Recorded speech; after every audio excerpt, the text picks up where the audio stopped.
Class 11C, good morning to all of you. So, today I will discuss liability. What is liability? Liability, it refers to the amount which the firm owes to outsiders. In the other words of Finney and Miller, liabilities are debts. Yes, liabilities are debts. यानी जिनको हमको आज ना कल पैसा देना है, जिनसे हमने गुड्स परचेज किया. Suppose mister purchase goods from mister A rupees 2 lakh. Mister purchase goods from mister A ₹2 lakh. हमारी कंपनी ने मिस्टर ए से गुड्स परचेज किया और वो भी ऑन क्रेडिट है. यहाँ पे हम लिख दे रहे हैं ऑन क्रेडिट बेसिस. ठीक है, मिस्टर ए से हमने गुड्स परचेज किया ₹2 लाख का, और वो भी पूरी तरीके से उधार. Purchase goods from mister A on credit basis, it means goods हमने किससे परचेज किया? मिस्टर ए से, और वो भी उधार माल खरीदा. यानी इसका मतलब है कि फॉर द टाइम बीइंग के लिए हमने उससे गुड्स को परचेज कर लिया, और इन फ्यूचर हम उसको पैसा देंगे. कब देंगे ये भी पता नहीं है. हो सकता हो 1 महीने बाद दे, 2 महीने बाद दे, 3 महीने बाद दे, 4 महीने बाद. ठीक है. सो 2 लाख रुपीस का जो गुड्स परचेज किया है हमारी कंपनी ने, यानी आज ना कल कंपनी को पैसा देना है, तो वो हमारी क्या है? लाइबिलिटी है. ठीक है. और वो क्या है? हमारा डेब्ट्स है. यानी जो पैसा हमको इन फ्यूचर किसी को देना है, जो हमारे शोल्डर्स पर स्टैंड है कि हमें पैसा देना ही देना है, तो वो क्या होती है? लाइबिलिटी. ठीक है. जैसे लोन वर्ड कहाँ से आता है? बैंक से आता है. ठीक. सपोज करो हमने 10 लाख रुपीस का लोन लिया. ठीक है. कहां से लिया था? पंजाब नेशनल बैंक से. ठीक है, जिसका शॉर्ट फॉर्म है PNB, पंजाब नेशनल बैंक. ठीक है. Loan taken ₹2 lakh, 10 lakh rupees. ठीक है. और कहां से लिया था? फ्रॉम पंजाब नेशनल बैंक से. तो कंपनी ने अगर 10 लाख रुपए का लोन लिया है, तो इसका मतलब है कंपनी आज न कल पेमेंट करेगी. बदले में बैंक को क्या फायदा होता है? बैंक हमसे इंटरेस्ट लेता है विद इंस्टॉलमेंट के साथ. ठीक है. तो फिर से रिपीट कर रहे हैं हम, बैंक हमसे क्या लेगा? इनके बदले में इंस्टॉलमेंट मिलेगा और उसमें इंटरेस्ट इंक्लूड रहेगा. ठीक है ना. नेक्स्ट थिंग, यानी वो 10 लाख जो लोन लिया है, वो 5 साल के लिए लिया है, 10 साल के लिया है, लॉन्ग टर्म के लिए लिया है. 10 साल छोटी मोटी रकम होती नहीं है. तो एटलीस्ट हमने ये मान लिया 10 लाख रुपए हम चुकाएंगे. कब चुकाएंगे? आने वाले 7 साल बाद, 8 साल बाद. ठीक है. सो लोन टेकन, हमारी कंपनी ने लोन लिया 10 लाख रुपए का, और जो लॉन्ग टर्म के लिए लिया, यानी हम मान लेते हैं 10 लाख रुपए हम 10 साल में चुकाएंगे. ठीक है. और बदले में हमसे बैंक क्या चार्ज करेगा? हमारे ऊपर इंटरेस्ट चार्ज करेगा. लेकिन हमारी लाइबिलिटी है कि हम बैंक को धीरे धीरे पैसा देते जाएं. किससे लिया था हमने? बैंक से पैसा लिया था. तो हमारी लाइबिलिटी क्या है? इस लोन को हम रीपेमेंट करें, लोन को हम पेमेंट करें. ठीक है. सो लाइबिलिटी वर्ड्स डेब्ट्स होती है. ठीक है. Next thing, liabilities when a firm purchase goods on credit, हमने बता दिया पहले. The amount owing to A is being liability. The amount owing to A is being liability. ठीक है. यानी हमको आज ना कल A को पेमेंट करना ही करना है. हमारे क्या है? लाइबिलिटी है. अगर हम इनका पैसा नहीं चुका पाए, तो हमारी क्रेडिट, हमारी गुडविल पूरी तरीके से मार्केट में खराब हो जाएगी. ठीक. Next thing, Now the next thing. Likewise, when a bank account is overdrawn, the amount owing to the bank overdraft is known as liability. अभी हमने बताया कि सपोज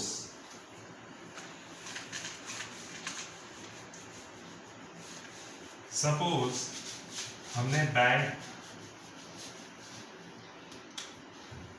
सपोज हमारे पास अकाउंट में current account, two types of account, first one current account and second one saving account, ठीक है। तो current account पे इंटरेस्ट नहीं चार्ज होता है, बट सेविंग अकाउंट पे इंटरेस्ट मिलता है हमें, ठीक है ना। तो नेक्स्ट थिंग, सपोज हमारे पास 10 लाख रुपया था, ठीक है। हमारे पास 10 लाख था और हमने मिस्टर ए से हमने गुड्स परचेज किया था, सपोज मान लो 12 लाख का goods purchase from mister A. 12 lakh का मिस्टर ए से हमने गुड्स परचेज किया, ठीक है। अब हमें ये बताना है ओवरड्राफ्ट क्या है, ठीक है। The line is overdraft. जैसे करंट हमारे पास अकाउंट में 10 लाख रुपया था, करंट अकाउंट सेविंग अकाउंट, ठीक है। दो तरीके का अकाउंट होता है, सेविंग अकाउंट पर्सनली होता है और करंट अकाउंट जो होता है वो बिजनेस पर्सन के लिए होता है, ठीक है। जिस पर सेविंग अकाउंट पे इंटरेस्ट मिलता है लेकिन करंट अकाउंट पे इंटरेस्ट नहीं मिलता है, ठीक, क्योंकि वो डे बाय डे निकालने पर डे हम उससे पैसा विड्रॉ कर सकते हैं, ठीक है। अब नेक्स्ट थिंग, 10 लाख रुपए हमारे पास था, मिस्टर ए को हमको 12 लाख रुपए का हमने चेक दे दिया। कंपनी ने मिस्टर ए को अपने करंट अकाउंट से 12 लाख रुपए का चेक दे दिया, लेकिन हमारे खाते में पैसा कितना है, केवल 10 लाख। अगर 12 लाख का 12 लाख रुपीस का चेक दे रहे हो और तुम्हारे खाते में केवल 10 ही लाख रुपया है, तो 10 लाख रुपए है तो चेक तो सीधा सीधा बाउंस हो जाएगा, तुम्हारे अकाउंट में 12 लाख रुपए है ही। इस केस में बैंक, अगर आपकी गुडविल अच्छी है बैंक में, तो बैंक क्या करता है, आपको 2 लाख रुपीस का फॉर द शॉर्ट टर्म के लिए आपको इन्फॉर्म करके कि 2 लाख रुपीस का हम आपको आपके अकाउंट में जो है वो ट्रांसफर कर दे रहे हैं और आज शाम या कल तक आप हमको 2 लाख रुपए वापस कर दीजिएगा। अगर ऐसा नहीं करते तो चेक क्या हो जाता, बाउंस हो जाता, ठीक है।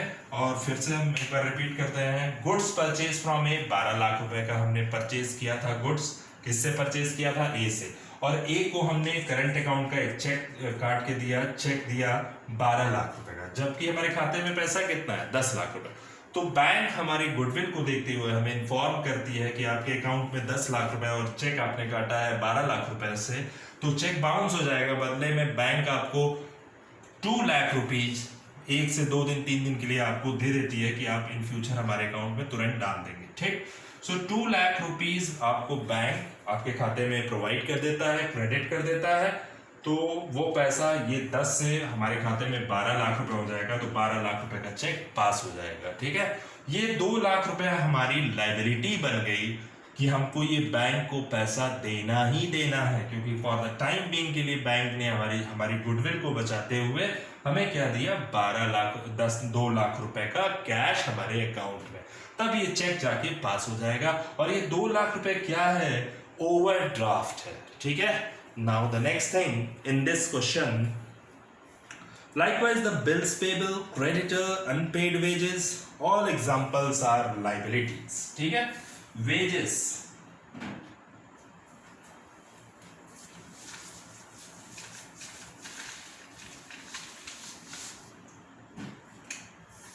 liability, creditor means लेनदार, ठीक है। creditors means लेनदार, ठीक। इसका मतलब है, सपोज हमने गुड्स परचेज किया, goods purchase from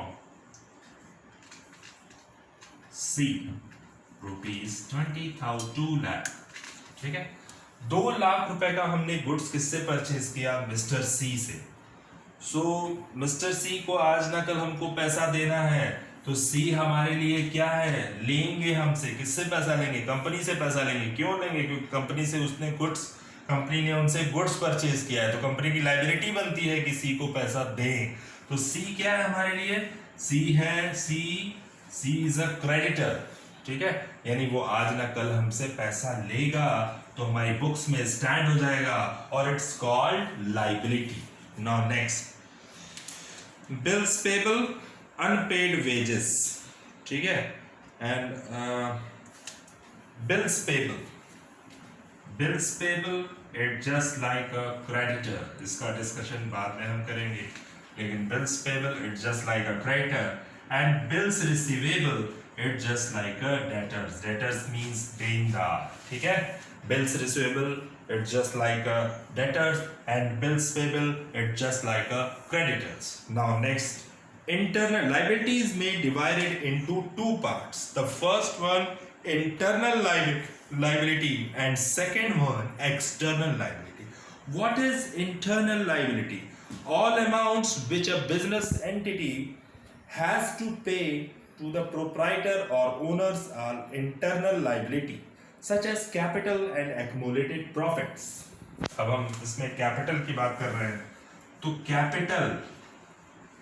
capital word, ठीक है, कैपिटल जो ओनर के लिए क्या है, जो कंपनी का प्रोप्राइटर है, प्रोप्राइटर के लिए क्या है, वो कैपिटल लायबिलिटी है कि इतना पैसा फर्म में उसको रखना ही रखना है।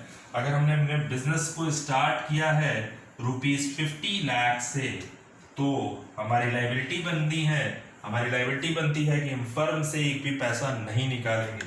किसकी लायबिलिटी है? ओनर की लायबिलिटी है, and it's called internal liability. External liability में हमारे पास क्रेडिटर्स आते हैं, बीपी आता है, आउटस्टैंडिंग सैलरी, आउटस्टैंडिंग वेजेस, ऐसी चीजें हमारी क्या है? External liability. External liabilities all amounts which a business entity has to pay outsider are known as external liabilities, such as creditors, bank OD, bills payable and outstanding expenses and loans, ठीक है।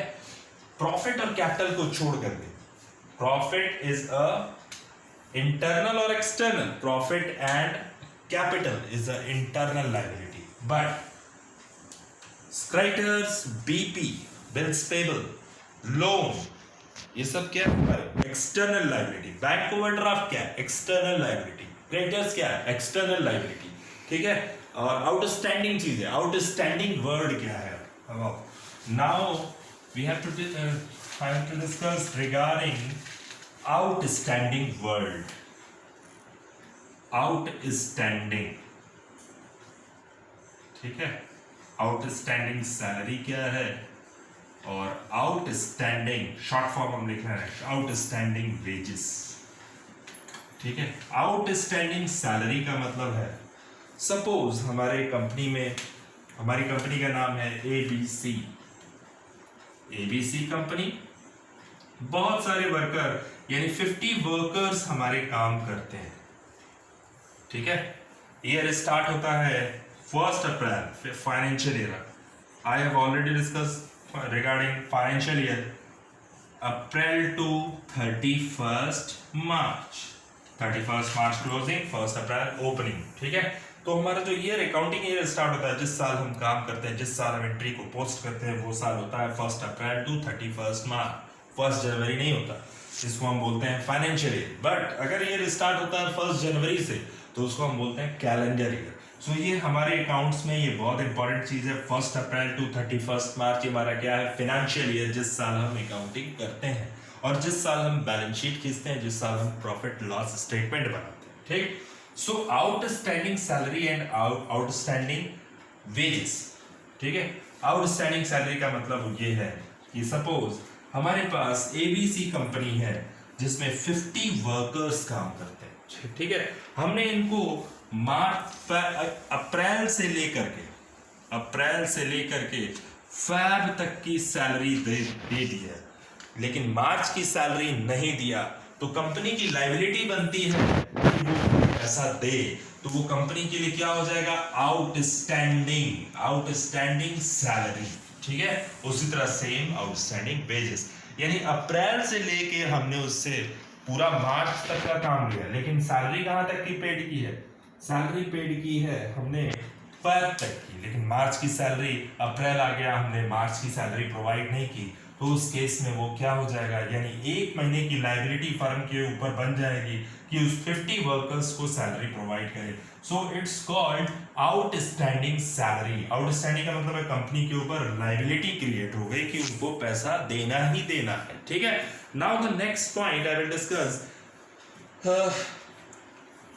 liabilities may to be further classified as under long term liability, long term loan, long term debenture।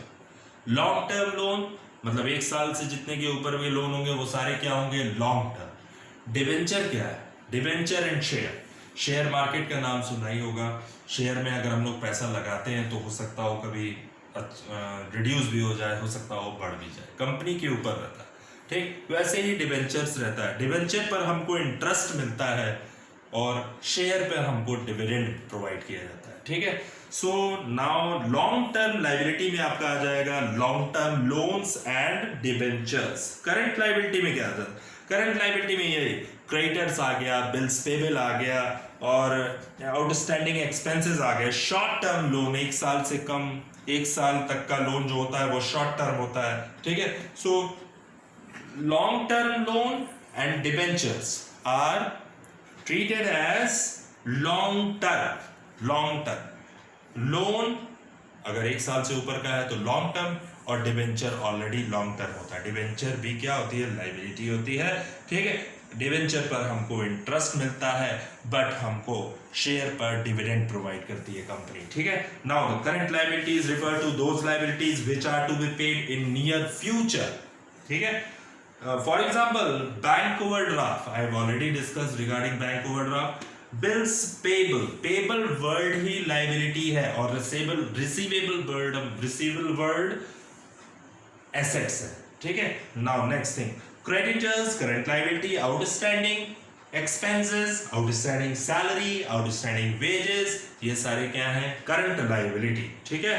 And short term loan, long term होगा, अगर loan अगर long term है, लंबे समय के लिए है, तो long term non current liability जिसको हम बोलते हैं, लॉन्ग टर्म को ही हम नॉन करंट लाइबिलिटी बोलते हैं, ठीक। और शॉर्ट टर्म को हम बोलेंगे करंट लाइबिलिटी, ठीक। नाउ द नेक्स्ट थिंग,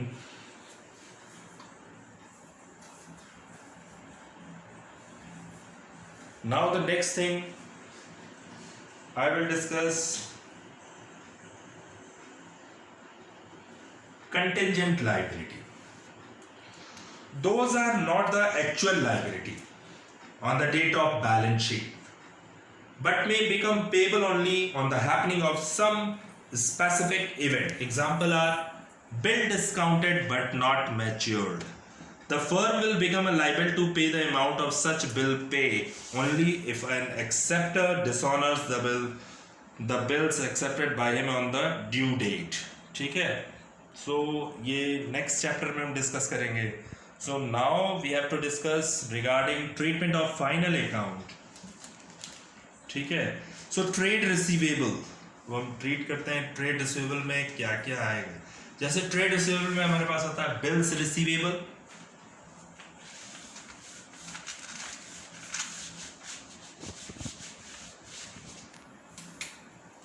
एक होता है ट्रेड रिसीवेबल और दूसरा होता है ट्रेड पेबल।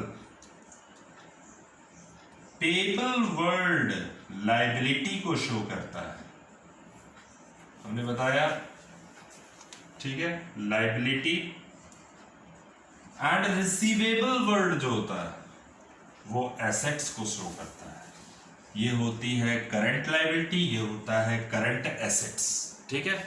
अब ट्रेड रिसीवेबल में बता रहे हैं हम, एक तो डेटर्स आते हैं देनदार, और दूसरा क्या आता है बिल्स रिसीवेबल यानी, और दूसरा ट्रेड पेबल में क्या आता है BP plus creditors.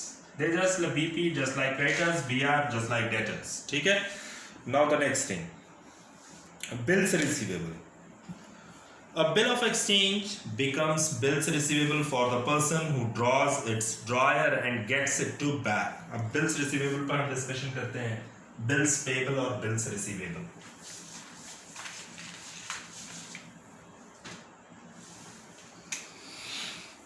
A and B. A क्या है? सेलर। बी क्या है? परचेजर। ठीक है, ये होता है ड्रॉयर, ड्रॉर होता है ये, और ये होता है ड्रॉई। ठीक है, परचेजर को हम ड्रॉय बोलते हैं, सेलर को हम ड्रॉयर बोलते हैं। ठीक है, नाउ द नेक्स्ट थिंग, अगर सेलर उधार में गुड्स को सोल्ड करता है तो हम ये मान लेते हैं कि इन फ्यूचर उसको पैसा मिलेगा। जब इन फ्यूचर किसको मिलेगा? किसने सोल्ड किया है? ए ने बी को गुड्स सोल्ड किया।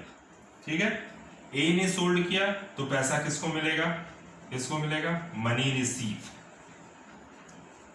कौन रिसीव करेगा? ए रिसीव करेगा।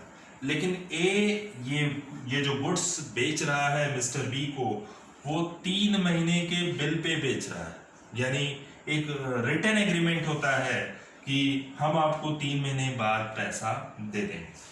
यानी इनके लिए बिल्स रिसीवेबल जो वर्ड है, इनके लिए एसेट्स होती है, इनके लिए वो वर्ड जिस पर हम बेचते हैं वो क्या होता है? Bills payable. ये चैप्टर है, उसमें ज़्यादा अच्छे से समझ में आएगा। ठीक है, तो ये अभी ये समझो कि बी आर किसके लिए होगा? सेलर के लिए होगा। और बीपी किसके लिए होगा? परचेजर के लिए होगा। बी आर जो होता है वो ए, बी आर मतलब बिल्स रिसीवेबल।